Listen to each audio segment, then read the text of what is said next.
Hello, this is Reverend Don Lewis coming to you from beautiful Salem. And tonight I would like to basically just say hello, say that I hope everyone's doing well. I do want to continue our discussion of structure. I'm not going to do so tonight, however, but I am hoping to pick it back up tomorrow and probably continue it for 2, maybe 3 more episodes. Because I think structure is a very important subject, and the ways in which we limit ourselves are very important. You know, in our community, a lot of people focus more on limiting themselves than they do on empowering themselves. Lady Bitterwind, the first elder of the Correllian tradition, has a quote that she's particularly given to that I also am very fond of. I believe it comes from Piers Anthony, the author, and it is that the only good reason for a priesthood is to stop people from putting limitations on their ideas about deity. And also, limitations on themselves. And yet it seems like people often use religion not to empower themselves, but to limit themselves. A lot of people come to the pagan community from other religions. The vast majority of people in the community have come from some other religion, and often they've come in a state of rebellion against their original religion.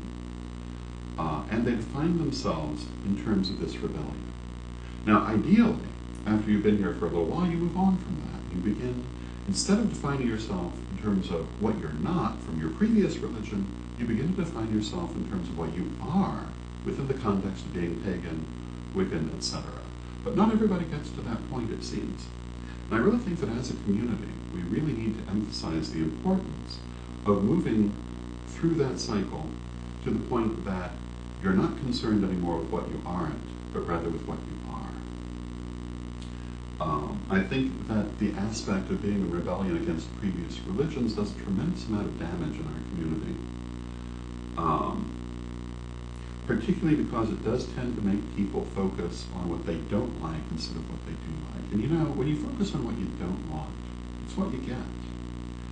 I often tell people, and this is an absolute underlying principle of magic, that what you focus on is what you draw to you. What you focus on is what you create. So if you're focused only on what you don't want to be, well, you know, that's what's going to be around you all over the place. Whereas if you focus on what you do want to be, hopefully that will come to you. And as a community, I think we really need to very much more focus on what we do want to be, and worry less about what we don't want to be. And of course, that's not to say that we should give no attention to things that we don't want to encourage. Of course we must. But we don't give enough attention to the things we do want to encourage, in my opinion. So I guess that's actually part of our discussion of structure, even though I hadn't originally intended to talk about it. But I guess I have. So, but that's my message for tonight. And tomorrow we'll continue our discussion of structure, continuing probably in a different direction. So until then, may you blessed be Don Lewis coming to you from beautiful Salem.